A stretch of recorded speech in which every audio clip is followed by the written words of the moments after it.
Hello friends, welcome back to my channel. In today's video, we will discuss about some political science previous year questions of CTET exam, which is very important for your upcoming teaching exams.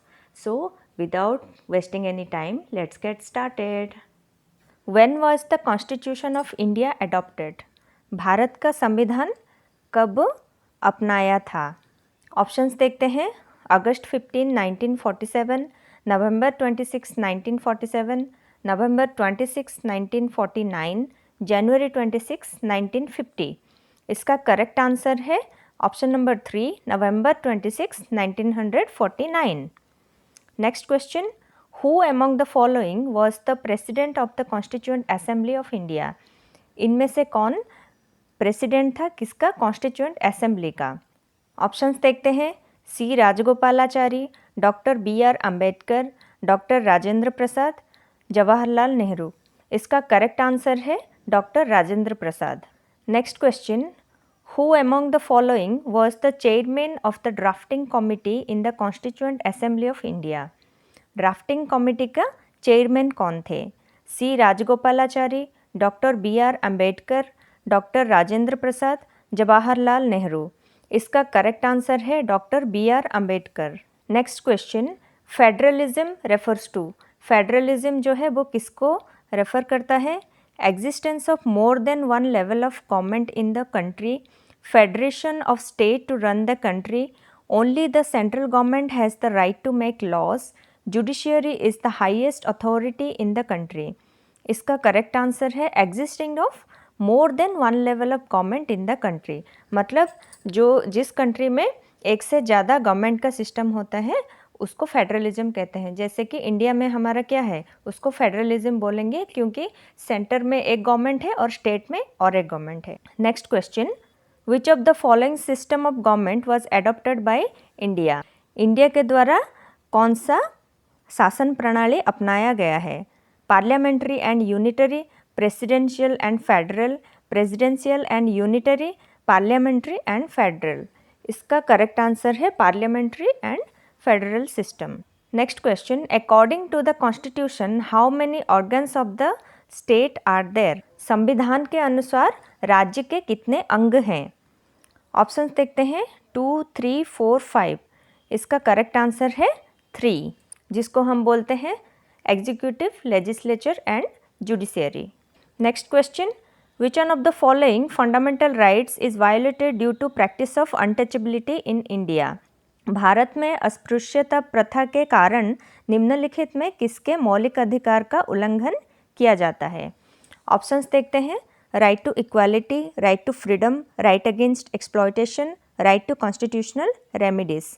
इसका correct answer है right to equality. Next, which article of the constitution prescribes that the enforcement of any disability arising out of untouchability shall be an offense punishment in the accordance with law?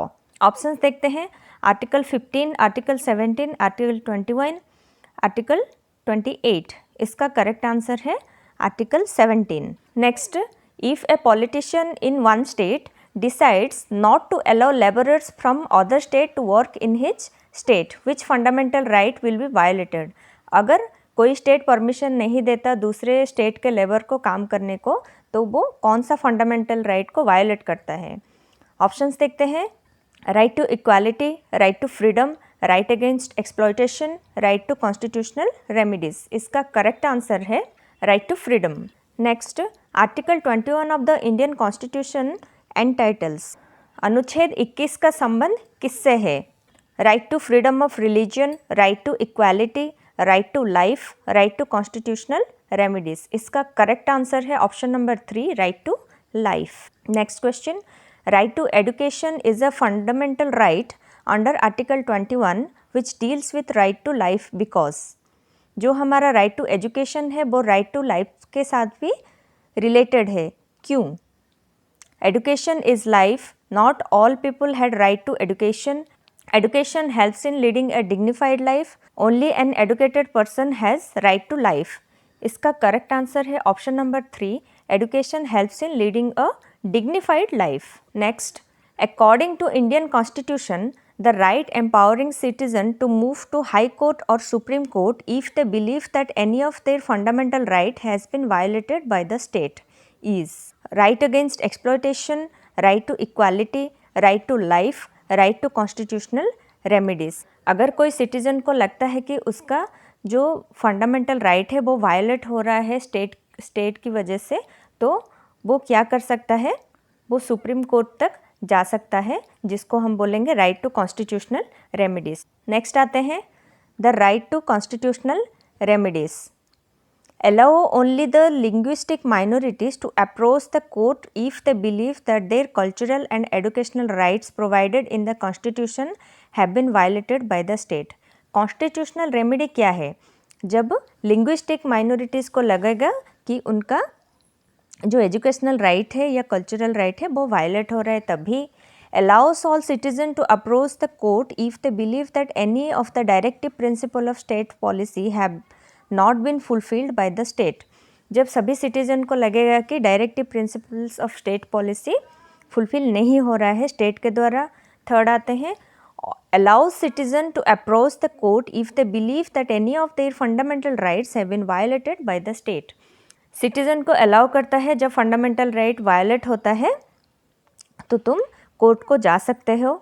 Allow only if the religious minorities to approach the court if they believe that their cultural and educational rights provided in the constitution have been violated by the state.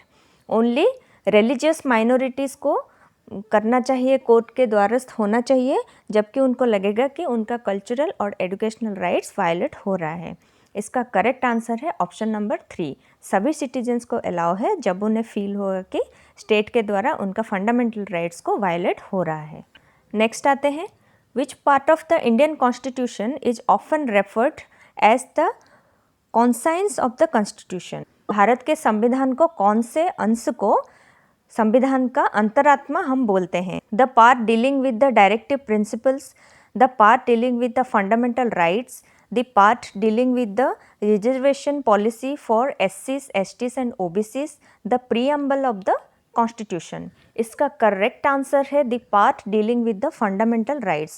जो हमारा मौलिक अधिकार का खंड है उसको हम बोलेंगे क्या? संविधान का अंतरात्मा। नेक्स्ट आते हैं as per the constitution of India which one of the following is not a fundamental right. Constitution के अनुसार कौन सा एक फंडामेंटल राइट नहीं है? Right to education, right against exploitation, right to freedom of religion, right to property. इसका correct answer है right to property. आज का last question, according to the Indian constitution which one of the following statement is correct about the Indian secular state. Indian secular state के बारे में इसमें से कौन सा स्टेटमेंट सही है?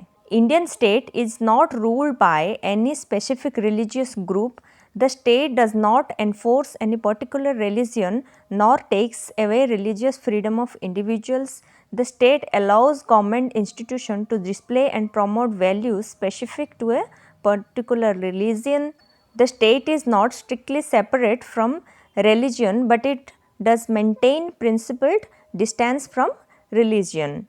कौन सा इनकरेक्ट है? ये ऑप्शन नंबर 3 है, क्योंकि गवर्नमेंट कभी भी कोई भी इंस्टीट्यूशन को सेपरेटली चला के कोई भी धर्म का क्या है, धर्म के विषय में प्रोत्साहन करना अनुमति नहीं देता।